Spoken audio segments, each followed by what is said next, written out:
হযরত বাকিবিল্লাহ ফানাফিল্লাহ নকশবন্দি আলাইহি রহমা জামানার ইমাম, তেনার কথা বলছি। তেনার মাজার শরীফ দিল্লির মধ্যে আমার যাওয়ার তৌফিক হয়েছে, আলহামদুলিল্লাহ। জিয়ারত করেছি। তেনার কাছে এক তেনার ফলোয়ার মুরিদ এসে বলতেছে, হুজুর ফানাফিল্লাহ কি বাকাবিল্লাহ কি? এখন ফানাফির শেখ, ফানাফির রসুল, ফানাফিল্লাহ, বাকাবিল্লাহ চারটা মাকাম আছে। যেমন শরীয়ত, তরিকত, হাকিকত, মারিফতের মাকাম থাকে, তেমনি ভাবে ইসলামের মধ্যে এরকম মাকাম আছে। নফসে আম্মারা, লাওয়ামা, মুলহিম এবং নফসুল মুতমাইন্না পর্যন্ত স্তর আছে। ওই জামানার এক যুবক হযরত ইমাম বাকিবিল্লাহ ফানাফিল্লাহ নকশবন্দি আলাইহি রহমাত দরবারে গিয়ে জিজ্ঞেস করছে, হুজুর ফানা কি আর বাকা কি?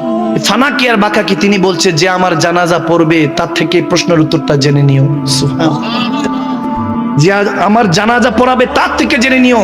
অনেক বছর কেটে গেল, ওই লামহা আসলো, হযরত বাকিবিল্লাহ ফানাফিল্লাহ নকশবন্দি তিনি ইন্তেকাল করলেন। পর্দা করার পরে লাখো জামায়াত হযরত মুজাদ্দিদ আল ফিসানি শেখ আহমদ সিরহিন্দি আলাইহি রহমাত, তেনার শেখের কথা বলছি, ইমাম বাকিবিল্লাহ ফানাফিল্লাহ নকশবন্দি, যিনি মুজাদ্দিদ আল ফিসানি শেখ, যিনি বাদশাহ আকবরের দ্বীন ইলাহিকে ধ্বংস করে দ্বীন ইসলামকে এই জমিনে কায়েম করেছিলেন। সুবহানাল্লাহ। গভীর কনসেন্ট্রেট, মনোযোগ। কোথা থেকে ইসলাম এসেছে খবর তো নাই আপনার আমার। রেডিমেড ইসলাম পেয়ে আমরা আল্লাহ রাসূলের ইসলামকে কেউ ফুটবলের মতো এখান থেকে লাথি মারে, ওখান থেকে। নাউজুবিল্লাহ পড়েন।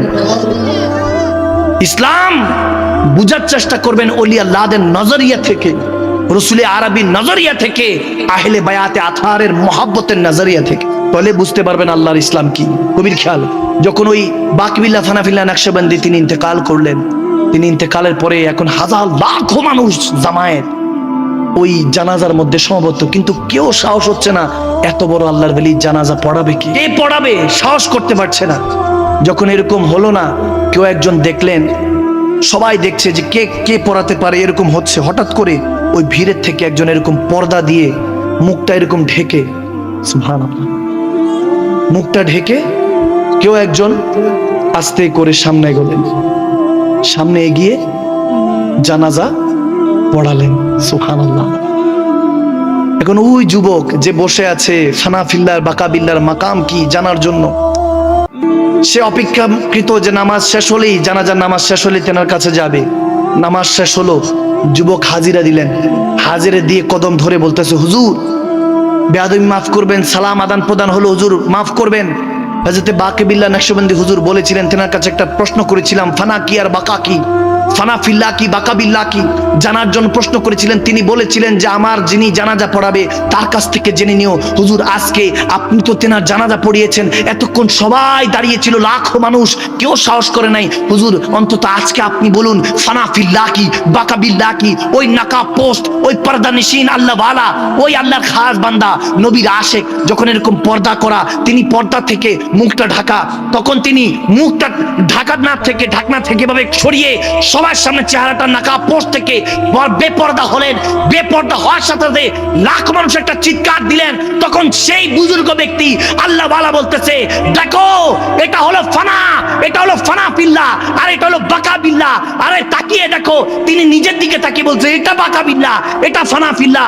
তখন ওই যুবক তাকিয়ে দেখে হযরত বাকিবিল্লাহ নকশবন্দি দাঁড়িয়ে আছে, স্বয়ং নিজের জানাজা নিজে পড়িয়েছে। বলতেছে, শুনো, আমি হলাম একজন যিনি আমার আল্লাহর প্রেমে ফানা হয়ে গিয়েছে, রাসূলুল্লাহর প্রেমে ফানা হয়ে গিয়েছে। লাশটা যেটা দেখছো ওটা হলো বাকিবিল্লাহর ফানাফিল্লাহ, আর এটা যেটা দাঁড়িয়ে আছে এটা বাকিবিল্লাহর বাকাবিল্লাহ দাঁড়িয়ে আছে।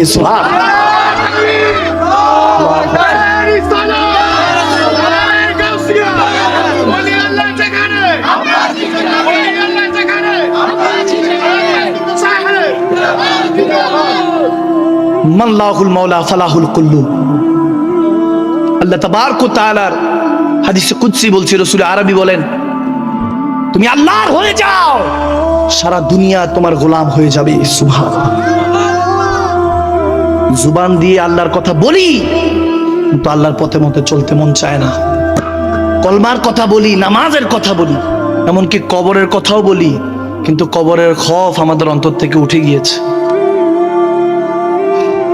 আল্লাহ আমাদেরকে হেদায়েতের পথে চলার তৌফিক দান করে।